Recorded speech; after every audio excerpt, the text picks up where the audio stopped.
evening and welcome to the news at 10.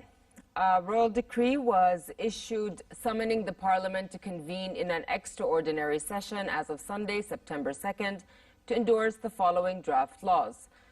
The 2018 amended Civil Retirement Draft Law, the 2018 amended Public Administration Draft Law, the 2018 Law on the Formation of Municipalities Courts, the 2018 Audit Bureau Law, and the 2018 Jordan Armed Forces and Security Agencies Martyrs Fund Law.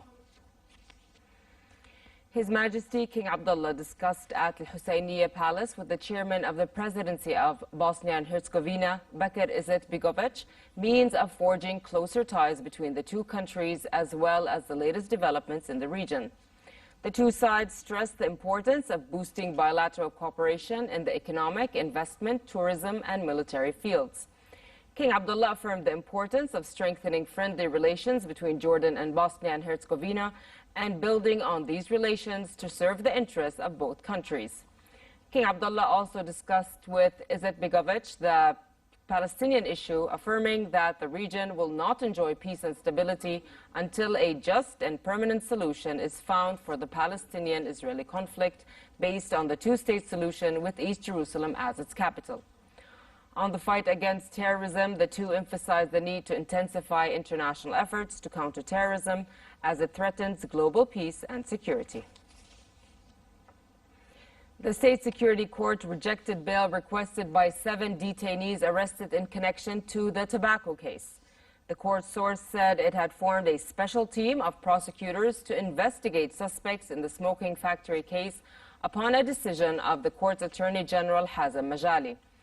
The suspects are charged with involvement in carrying out acts that endanger the society's security, safety, and economic resources, as well as customs evasion, fraud in the quality of goods, and money laundering. The Integrity and Anti-Corruption Commission said it is in the final stages to complete investigation on the tobacco case. It added its investigation team is working to complete the hearing of new statements of different administrative and technical leadership levels, as these are essential to finish the investigation and support the documents necessary to refer those involved to the concerned authorities. The Commission urged citizens who have information on this case to provide them in order to reach the required results for the public interest. Minister of Foreign Affairs and Expatriates Ayman Safadi and Japanese Foreign Minister Taro Kono agreed that Japan would co-sponsor a conference to be organized by Jordan in cooperation with a number of Arab and friendly countries to mobilize financial and political support for the United Nations Relief and Works Agency for Palestinian Refugees, UNRWA. The conference, co-chaired by Jordan, Sweden, the EU, Turkey, as well as Japan, will be held on the sidelines of the UN General Assembly's meeting in New York next month. During a phone call with his Japanese counterpart, Safadi praised Japan's supportive stance towards UNRWA as it faces a financial deficit that threatens its ability to provide vital services to 5 million Palestinian refugees in its 5 areas of operation. Safadi will meet with the Commissioner General of UNRWA tomorrow to continue consultations and coordination on means to protect UNRWA and provide the necessary support to it. Russian Foreign Minister Sergei Lavrov described militants in the rebel-held Syrian enclave of Idlib as a festering abscess that needed to be liquidated. Lavrov called them terrorists who were using civilians as human shields. Speaking at a news conference after talks with his Saudi counterpart, Adel bin Ahmed al-Jubair in Moscow, Lavrov also said there was a political understanding between Turkey and Russia on the need to distinguish between the Syrian opposition and people he described as terrorists in Idlib province. And over to Iraq, 11 people were killed and 16 wounded in a suicide car bomb attack on a security checkpoint in western Iraq. The attacker drove a car rigged with explosives and the checkpoint in Qaim district, which was jointly manned by the army and Shiite militias.